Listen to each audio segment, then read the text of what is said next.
સુરતમાં 18 વર્ષ પહેલા એક મહિલાની સોનાની ચેઇનની ચોરી થઈ હતી।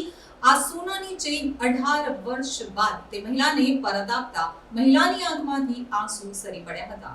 ચોક બજાર વિસ્તારમાં 18 વર્ષ પહેલા ચોરી થયેલ સોનાની ચેઇન પોલીસે મૂળ માલિકને પરત કરી છે। ઉલ્લેખનીય છે કે જે તે સમયે 12,000ની ચોરી સામે માલિકને 1.25 લાખનો મુદ્દામાલ પરત મળ્યો છે। વર્ષ 2006માં સુરતમાં આવેલા વિનાશકપુર સમયે સોનાની ચેઇનની ચોરી થઈ હતી। ન્યાયમાં વિલંબના ઘણા આક્ષેપો સામે આવે છે તો ઘણા કિસ્સાઓ પોલીસને વિવાદમાં ધકેલે છે। જોકે આ સામે એક એવો કેસ આવ્યો છે કે 18 વર્ષ બાદ મળેલા ન્યાયમાં ચોરી કરતા 10 ગણો મુદ્દામાલ ફરિયાદીને પરત મળ્યો છે। વેડ રોડના પટેલ પરિવાર સાથે હકીકતમાં આવું જ કંઈક બન્યું હતું। વર્ષ 2006માં મહાવિનાશકારી પૂરમાં ચોરીના કિસ્સા પણ સામે આવ્યા હતા। આ સમયે 12,000ની કિંમતની સોનાની ચેઇન ચોરી થયાની ફરિયાદ પોલીસને મળી હતી।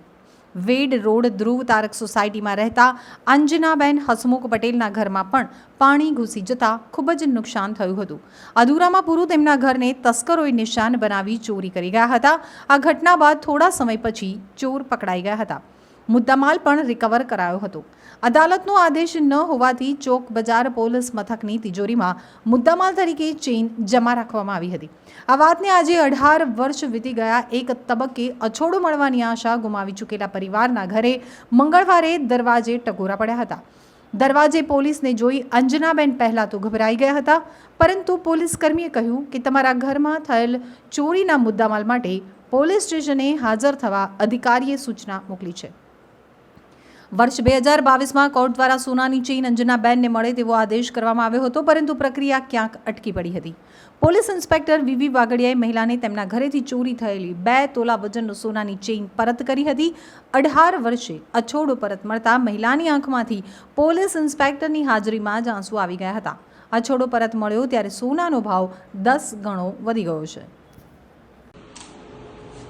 2006માં જ્યારે પાણી આવ્યું ત્યારે હું બહાર માર્કેટે ગઈ હતી, ત્યારે મારો દોરો કપાયો હતો। પછી મેં 6-7 વર્ષ સુધી મેં કોર્ટમાં કેસ નોંધાયો હતો અને ધક્કા ખાધા, પણ પછી મેં આશા હાવ છોડી દીધી હતી કે હવે મારો આ વસ્તુ આવશે નહીં, અને આવશે તો હવે દીકરીના નામનું ગમે ત્યારે તે। તો 18 વર્ષ પછી અત્યારે પોલીસ અમને સામેથી ઘરે ગોતવા આવી અને કહેવા આવી કે આ તમારો મુદ્દામાલ છે એમ। તમને ખૂબ ખૂબ અભિનંદન, ખરેખર ધન્યવાદ, દિલથી ધન્યવાદ કરું છું કે જે આવ્યું છે મારી દીકરીનું નસીબ હશે ને એટલે જ આવ્યું છે। પછી તમારો સંતોષ થેન્ક યુ બધાને।